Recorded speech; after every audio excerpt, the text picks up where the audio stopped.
имамы в мечетях, да, совершенно неважно, который имам, да, просто возникает... Вот раньше, насколько я помню, имам – это был человек, который не каждую пятницу что-то говорит людям, а он вот всю свою жизнь имам. Вот он имам в понедельник, он выходит на улицу, видит что-то неправильное, он имам, он подходит и говорит, вот это неправильно. А сейчас наши имамы очень удобно устроились от пятницы до пятницы, да, как студенту от сессии до сессии. Имам должен быть имамом всю жизнь. Вот об этом, почему вот такое происходит? Асфадар Ялчи, Аяхшбес, имам Ялчи, имам Аяхшбес, Масхан Халвиз, имам, Мастол Чамана. Но имам из Буаци Сахамдовей. Халви, он в советское время, здесь мы диадиви, студенты долж, здесь да. В советское время моральный кодекс строителя коммунизма я Сахамдар. Дагдовен здесь. А две школы, институты, колледжи санахади, абсолютно.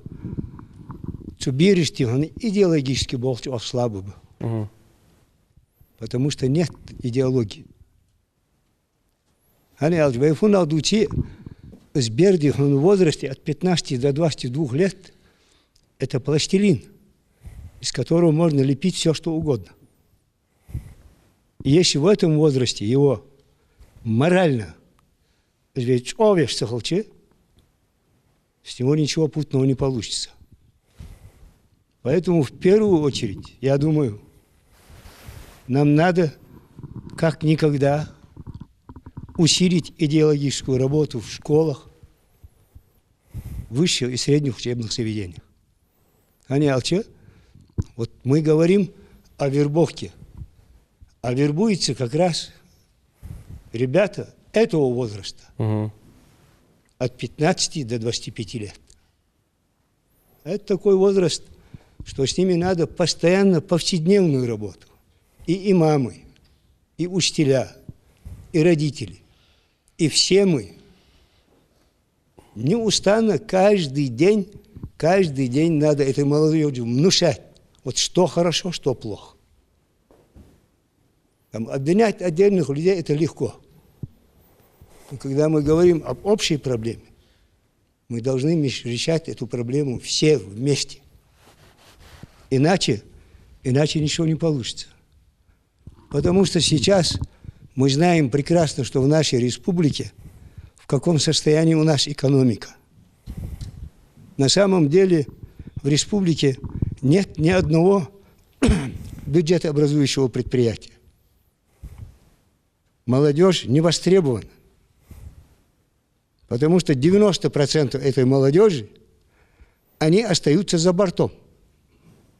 Они ни в чем не участвуют, но они как-то стараются себя проявить в чем-то. Это естественно. Это же молодые люди. И вот эта вот незанятость нашей молодежи, это очень сильно сказывается на всем. Согласен. Потому что человек, если он чем-то занят, вот здесь вот молодой человек, он сказал, трудно наполнить наполненный сосуд. Когда он полный, туда что-то налить очень трудно. Но если этот сосуд пустой, в него можно влить все, что угодно.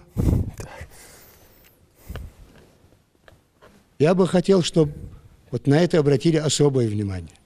Конечно, большую роль играет ислам. Потому что мы знаем каноны ислама. Убийство человека ничем не оправдывается. В исламе нет такого. И быть не может. Потому что убийство одного человека Всевышний Аллах сравнивает с убийством всего живого на земле. Кто дает право убивать? Никто. Поэтому этой молодежи надо правильно объяснять и ислам, и надо их настраивать на эту жизнь. У них должна быть какая-то идеология, стремление к чему-то.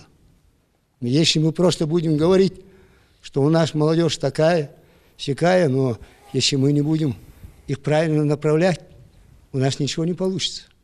Мы просто будем говорить, а толку никакого не будет. Поэтому надо в первую очередь в учебных заведениях начиная прямо с детских яслей, садиков, школа, среднее учебное заведение, высшее учебное заведение, где бы они ни были, с ними надо проводить постоянную работу, пока они не станут на ноги, пока они не почувствуют, что правильно, что неправильно. Я так думаю, не знаю, это может мое субъективное мнение.